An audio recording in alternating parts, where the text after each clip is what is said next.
Thank you and welcome to the show this morning. The topic this morning is the Civil Rights Act of 1964, and we're fortunate to have with us to talk about the Civil Rights Act of 1964, Dr. Lewis V. Baldwin.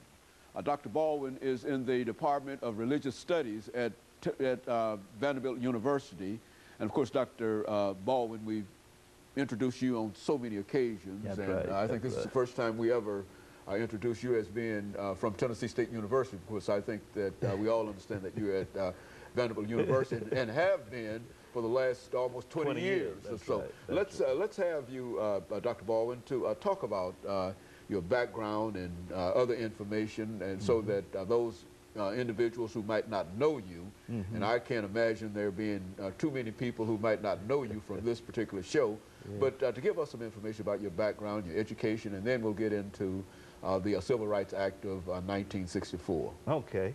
I was born in Camden, Alabama in the late 40s, and I attended the public schools in Camden, Alabama, Wilcox County, the so-called Alabama Black Belt, and I finished high school in 1967, matriculated at Talladega College, Talladega, Alabama, and I received a degree in history from Talladega in 1971. From that point, I went to Crozer Theological Seminary, and I was there from 71 to 75, receiving both the Master of Theology degree and the Master of Arts degree in Black Church History.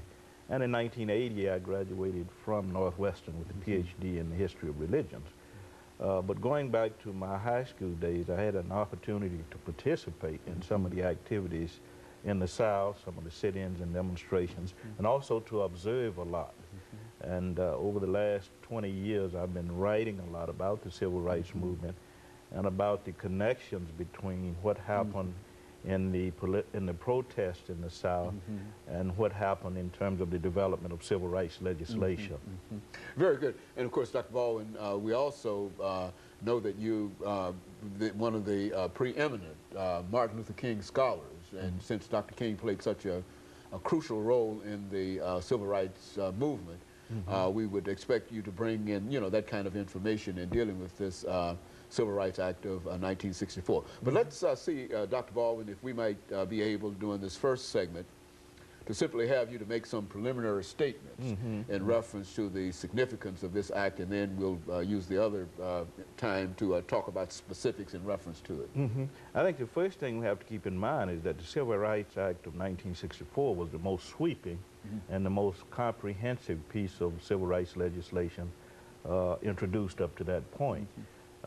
You had the Civil Rights Act of 1866, which established the citizenship of all Americans, irrespective of race and color and creed. 1875, you had another Civil Rights Act, which of course dealt with discrimination in public accommodations, inns, theaters, etc. 1957, there was a Civil Rights Act that sort of created the first Civil Rights Commission. In 1960, you had a Civil Rights Act that sort of dealt with the issue of discrimination in housing and bus segregation. But of course, the 1964 Civil Rights Act was quite different in the sense that it was much more comprehensive, much more sweeping in scope, dealing not only with voting, but dealing with public accommodations, public facilities, education, employment opportunities. And the 1964 Civil Rights Act also enhanced the powers of the Civil Rights Commission that had been created earlier, and also created the Equal Opportunity Commission.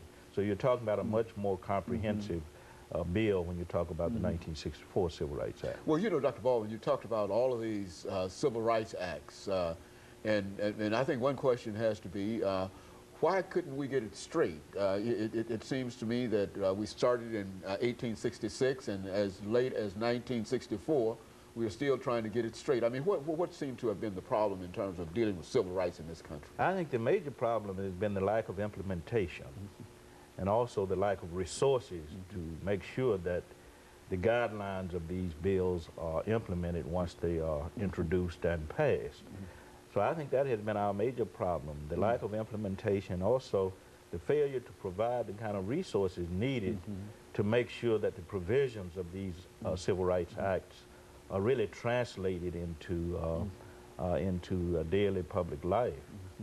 And so in a real sense, you think that the Act in 1964, as we will talk about when we come back following our first commercial break, that the Act of 1964 really is the most comprehensive That's right, act by of all far. of those other acts passed. Of all civil rights legislation passed in history, up to that point. Up to that point, Yes, okay. yes. And of course, let us make preparation for this first commercial break, and then we'll get back and we'll talk specifically about the Act in 1964. And we'll be back with our audience following this very, very short commercial break.